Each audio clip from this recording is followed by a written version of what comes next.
Hi everyone, Al DeMarco here, General Manager, DeMarcoSports.com, and this is going to be your Sunday video report. I've got a number of NFL complimentary plays coming your way in just a moment, but before I get to them, let's do a little business, both good and bad, positive and negative. First of all, I would be remiss if I didn't say thank you to all of you who have left so many positive words of encouragement here on the channel or via customer service, asking, inquiring about my health, saying how good I've looked since I've returned to doing the videos. It's amazing what good lighting will do, and a little just for men.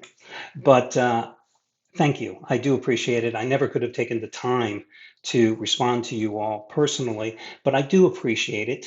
As far as me, as of last Friday, when I had my last checkup, I'm still in remission. So, hey, I've gone from the 1 month plan to the 3 month plan to now the 4 month plan at Ohio State. So I will not be worrying about it until my next checkup after the new year. And that 15 minutes between when they take my blood until they give me my results, maybe I'll worry about then if I'm still in remission.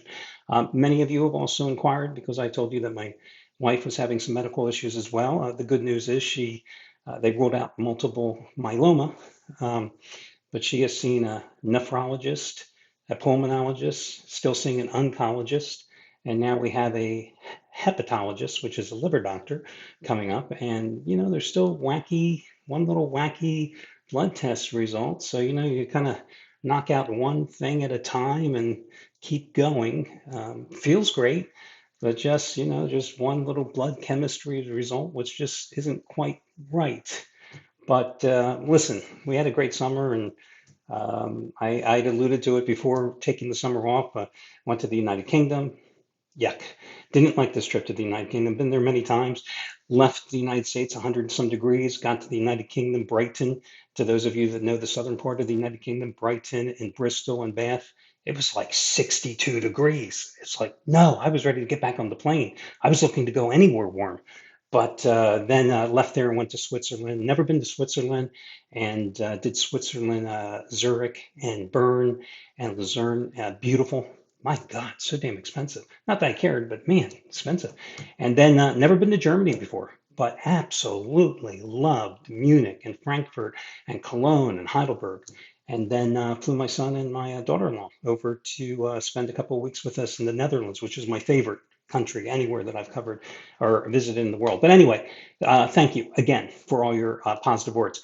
Now, let's do something else here. I've done some 14,000 videos over the last 18, 19 years. Yeah, 14,000 plus videos. And I don't do them to make money because I'll be honest with you, YouTube is a lousy ecosystem if you're looking to gather and find customers that want to pay for sports picks. If you were to take a big pizza, right? There's everybody in that pizza is in that circle is gamblers or sports fanatics and gamblers, right? And there's a very small sliver that actually would be willing to pay for a pick to gamble on a game. That's how it is.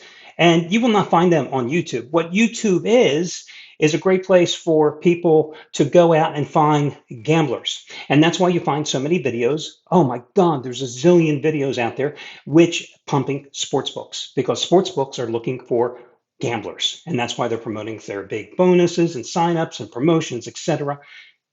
We've never had a sports book on the site promoting it.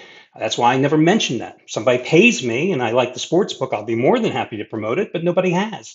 Um, I'd be even richer then. But I do these videos, and at one time, believe me, 10 years ago, and I used to get 8 to 10,000 views when we used to be on foxsports.com, and I used to get 40, 50,000 views. That was big. Now, this video is nothing. Nothing when people are getting 30, 40, 50, 100,000 views because they're pushing sports books. Okay, that's how it is. But I do it, and I'm not an influencer, obviously, because I don't care if you buy the picks. I just have information to give you that I can share with you because I know that 99.999% of you watching these videos, you'll never buy a pick. And that's okay. I don't give a damn. And, this is probably my last year doing this. And, you watch, you watch. And if you don't watch, I'm okay with that too. But I don't suffer fools because we added a new member to the Cockroach Club today. And if you look at the Saturday College video report, you'll see who it was. A guy by the name of Mark Portugal wrote in and questioned how I went 0-5 last week. Now, if Mark was a paying customer and he's not in our database going back to 2004, Mark would realize, as you that are paying customers, that every day at the site, every single handicapper, including me, we recap what happened the day before. Why? Because nearly 90% of the customers at our site are long-term package players, 7 days, 30 days, 60, 90, or year-long packages. You never could ever lie about the previous day's results because you would lose all your customers. And it's been that way since I created the site 23 years ago. So when I lost Thursday, a 5-dime play on Arizona State, when I took a pass on Friday, when I lost Saturday with the 30-dime play with Michigan, when I lost, with Washington, when I lost the back-to-back 15-dime plays on Sunday, last Sunday with Kansas City, and then that horrible one on Monday night with the Eagles, I recapped them all. And then on Monday, I recapped them all again. And then on Tuesday, I recapped them all again. I don't know. If you need total transparency, I don't know what more I can do than possibly come to your house and sit there at dinner and go, hey, I lost the previous day. I mean, my God, can you believe politics could be that transparent? What a world we would live in today. But Mark, of course, he had an issue with that. But then again, Mark, you're not a paying customer, so that's why you're a member of the Cockroach Club. Most of you can't handle the truth. Hurry up. Clue up Jack Nicholson right now. Yeah, like I'm going to waste my time queuing up that video and putting it in there. But that's the reality. Mark also had an issue. Wanted to know, well, why aren't the picks listed on the site? Hey, guys, let me just tell you something. Before going 0-2 in the NFL last weekend, going back to last season, I had won 23 of my previous 30 NFL paid picks. 23 out of 30. Now, what does that mean to you? It shouldn't mean a damn thing because any plays I won last November and December, who the hell cares? Really, seriously, who cares? Do you care that I won last December 13th? I don't know if I did. I don't even know what December 13th was. I don't care. It means nothing. But a lot of times you will go to handicappers pages and they will list this long list of games. And it's like, I will have guys on the site put their most recent runs because I think the here and now is what's the most important. So the fact that I was 9-4 in football going into last Thursday was important, going back to the start of the preseason. The fact that I went 0-4 last weekend and I'm here talking about it, I think that's more important than the fact that I was 23-7 with my paid NFL picks going back to last season. I don't know what you guys want. Oh, by the way, somebody also complained about my free picks last Sunday in the NFL. They went 0-2-1. My God, before I went 0-2-1 last week, my NFL free picks, let me just double check. Got to look here on my screen. My NFL free picks are, excuse me, guys, there are some numbers I don't have off the top of my head. My NFL free picks before last Sunday were 46, 25, and 2 over the previous 16 NFL weeks dating back to last year. They're the picks I'm giving away. I just told you what the paid picks were. Sorry, I went 0-2-1 last Sunday. Jesus Christ, what the hell do you want? So, with that being said, let's move forward and let's get to your complimentary plays. Oh, before I do, let's talk about a couple of very important stats for you too. Hey, listen, it's a long report. Again, if you don't want to watch, be my guest. I don't care. I told you in my video report at the outset of the season, week number 1 generally goes toward the favorites. What happened? Gee, I was a genius. The favorites went 10-6 against the spread in week number 1. I told you week number 2, generally that is when the dogs bark back. Oh my God, Al, you were right. Yes, the underdogs went 11-4-1 against the spread last week, and 8 of those 11 pups won outright. So what generally happens in week number 3? History has always shown me, at least, in a week number 3, it's an iffy week. It's generally a break-even week with dogs and favorites. But what I generally have found out over the years is it's an overreaction week because gamblers have this idea in their head that You should always be betting the dogs. Oh my God, how many times have you heard, bet the Monday night dog, bet the Monday night dog? I used to work with this guy, Joe, and I won't mention his name because he's still in the business. He does a number of different sites under a number of different names. Yeah, you always got to bet the dog. You got to bet the dog, Al. You got to bet the dog. He's talked that way. Annoying guy. I wanted to choke the hell out of him. Yeah, well, listen, at the end of every NFL season, you will find the difference between the favorites and the dogs. Over a course of 272 some games, there'll be a spread of about 20 games. 20 games over 270 some games? It's minuscule. Okay. But what happens in week number 3 is, especially when you have a week last week, when the dogs went 11-4-1, when 8 of those dogs went outright, you're going to find overreaction plays. The odds makers have adjusted the lines, playing into the fact that you, the gambling public, Joe Q public, you are looking for those dogs. So you could get burnt this week, because I think this week is a week where you're going to find an even split. Now, the other thing that I always talk about is that quirky little trend where I noticed many weeks, many years ago, about 13 years or so ago, that if you can simply pick the straight up winners of games, that you will find over the first 12 to 14 weeks of the season that they will come through and deliver ATS winners at anywhere from an 85 to 90% clip, and you will never need me. You will never need any handicapper in your life. Of course, picking straight up winners ain't that easy, is it not? So what happens? The straight up winners have been absolutely tremendous. 12-4 against the spread in week number 1, 11-4-1 against the spread in week number 2. Finally, before I get to my free pick, let me just talk about one other thing. I told you that if you think a dog is your best play and has a chance to win outright, why not make a smaller money line wager when the take back price on the money line is significant? And I'm talking about like 145 or more, because you will find over the course of the season again that those dogs will win outright at about a 35% clip. So, look at what happened last week. Did 8 of the 11 pups went outright, right? There was no significant juice with the Bills in the Thursday night game at Miami, or the Bengals, or the Packers on the money line. But you could have seen the Vikings beating San Francisco, and you could have had the Vikings as a smaller wager plus $1.75. You could have had the Buccaneers, right, getting the 7 at Detroit, and a smaller wager on the Bucs at plus 295. You could have even had the Browns, a 3-point dog at Jacksonville, and the Browns are plus $1.45. So you could have seen them winning outright, and I would have encouraged you to make a smaller wager on the puppies in that case. Okay, so that's the gospel in verse. Let's get to the complimentary plays. I think the first selection, and I think this is my second favorite play on the entire card. You take Tampa Bay now at home, minus the 6.5 against Denver.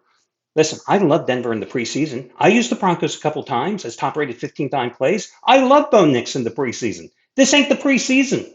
Bo Nix, what? 59.7% completions, four interceptions, 0 touchdowns. His passer rating is 51. His QBR is 35.7, and he's passed for 384 yards in 2 games.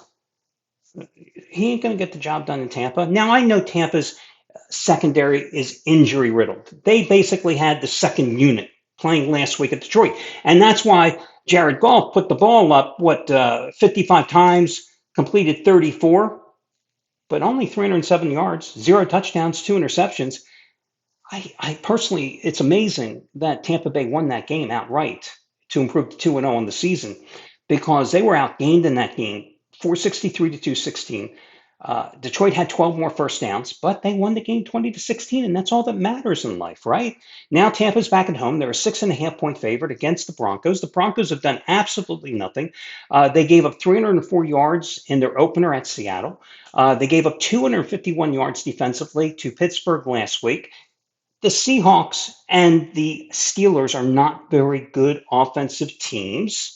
So I think Tampa will get the job done, and the Bucs are a good defensive team. Again, 6.5 points. I'm buying down the half point on the Bucs in this game. The next complimentary play I like, I think that you have to take San Francisco. I know the line is 7, but it's been a one-sided series where the 49ers have won 9 of the last 11 meetings straight up, going 8-2-1 against the spread. Oh, by the way, one other thing. The Cockroach Cub new member, he said that I misstated a couple of my facts. You know, there are no teleprompters here. Most of this stuff is, I'd like to see you do a 25-minute video someday with most of the stuff, just a couple of notes here and there, and the rest recited. It ain't easy. When I used to do the show with Steve, my God, he had to have everything prepared. The other guy, Mr. Hollywood at this site, I could recite his lines before he would say them because he was a one-trick pony. Every single show, he'd say the same. I can't say that. Same damn thing. That's how most guys are in this business. I mean, yeah, again, no teleprompter. But continuing on, the 49ers also been damn good against the NFC West, going on an 11-2-1 ATS spread. Now, the Rams, you saw the injury woes continue last week against Arizona. They were already without Nakua. Then they lost Cooper Kupp. I don't know who the hell Matthew Stafford is going to throw the ball to. The ground game didn't produce last week. The offensive line didn't offer a lot of protection. They have offensive line injury issues. The defense was already going to be without Aaron Donald, as you knew coming into the season. The defense hasn't been able to stop anybody as well. Now, the 49ers certainly have their own injury issues, right? Christian McCaffrey's out, but Jordan Mason, 2 straight 100-yard plus games. Deebo Samuel is now out too. Jordan McCaffrey on the sideline. But I still think San Francisco can get the job done. Did they lose to Minnesota on the road for the second straight year? Yes. Were they at a disadvantage, however, coming off the Monday night game, going on the road, short week? Absolutely. That was a difficult spot. And then when you look at the box score numbers, and let me just give you some of them. If I had told you coming out of that 49ers Vikings game that the 49ers had 17 first downs versus Minnesota's 9, that they had 396 total yards and only 403 from Minnesota, dead even almost, that they were 2 for 4 in the red zone and Minnesota was 1 for 3, that the 49ers had the ball for nearly 35 minutes. You would think that the 49ers were pretty damn competitive, but the fact is they were down 20-7 entering the fourth quarter. They never were really in that game. The game that they lost, 23-17, was the final score. Problem is, on third and fourth down, they were 3 for 13, and they couldn't stop the run as Minnesota ran for 146 yards and averaged 6.1 yards per carry. I just don't think the Rams are going to be able to get the job done offensively here. So I like San Francisco in this spot at 7. And again, naturally, when the line is between 6 and 7.5, I'm buying down the half point. And then your final play, I'm going to go with Seattle, which I think is discounted tremendously at home, minus the 4.5 against Miami. The Seahawks off to the 2-0 start. They beat Denver at home. Big deal. They went to New England, rallied, won in overtime 23-20. Now, here's the caveat, and this is something you have to be aware of. I'm doing this video report Wednesday night, about 10 o'clock Eastern time, okay? Seattle had 7 starters who did not practice Wednesday afternoon. Chief among them, Kenneth Walker, their top running back. Now, Walker did play in week number 1 against Denver, had over 100 yards rushing, but left late in that game because of an oblique injury. Walker only jogged today in practice, right? So he missed the game at New England, and Zach Charbonneau played 14 carries, 38 yards. Next little asterisk next to this comment. Remember, the Patriots are very good at stopping the run, okay? Now, Miami, of course, they have a new quarterback in Skylar Thompson. This is going to be his 3rd career start. I'm not impressed with Skylar Thompson. I'm not impressed with Miami when they have to take on half-decent teams either. We saw the fold job they did against Buffalo on Thursday night, and they were folding long before Tua was hurt.